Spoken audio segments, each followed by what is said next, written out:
Hello, class. Today I will be interviewing my mom. She will be speaking about AIDS. What did you think of AIDS? What did I think of AIDS? Wow. Well, it's spanned over such a long period of time in my childhood and young adult years that there was a lot to think about. There's no doubt it had a profound impact on my understanding of the world and my view of the world, but also our culture, I think. It didn't change my life, but it impacted how I looked at people's lives and our culture and our society. I learned a lot about our society by how different parts of our society reacted in different ways to the subject. It was interesting as I look back on it, I watched how our society reacted to it. In the beginning, there was a lot of fear and discrimination, and in the middle, there was more understanding about it, what the disease meant and its implications on the culture. And then towards the end, there was, I just saw a lot more compassion in people and understanding.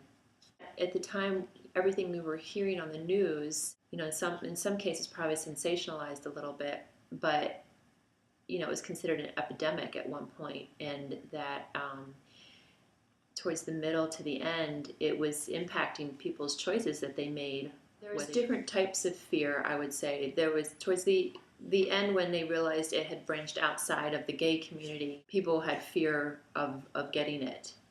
And it really changed the social norms in our culture from going from peace, love, and understanding in the 60s to um, much more conservative.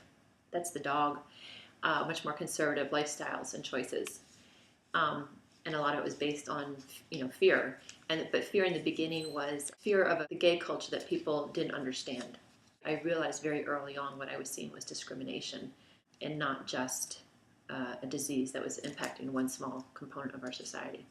Also, I think there was a large part of our society that used the illness and disease and the epidemic to say that being gay was wrong. They used it to promote their agenda of, lack of tolerance for other people's lifestyle choices. And so I saw that kind of discrimination happening right in front of my eyes. It was a pretty big deal back then. People wouldn't admit it because there was such a stereotype and a stigma associated with it, and people were discriminated. I didn't think there was issues with insurance and not being covered, or asking if you were gay. And there's a lot of new laws going into effect. And the other thing I remember about it, towards the end, when I started to have a better understanding um, about it, was I realized that people who were gay didn't have the same legal rights that married couples do. And I heard so many sad stories where there'd be somebody dying in a hospital and their life partner couldn't make decisions for them,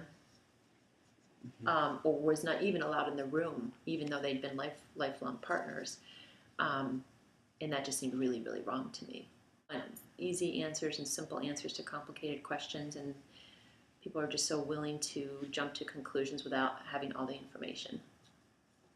And there was certainly a segment of the population who was first exposed to it that probably, I wouldn't say they were making healthy lifestyle choices at all. I'm not promoting some of the poor lifestyle choices like drug use and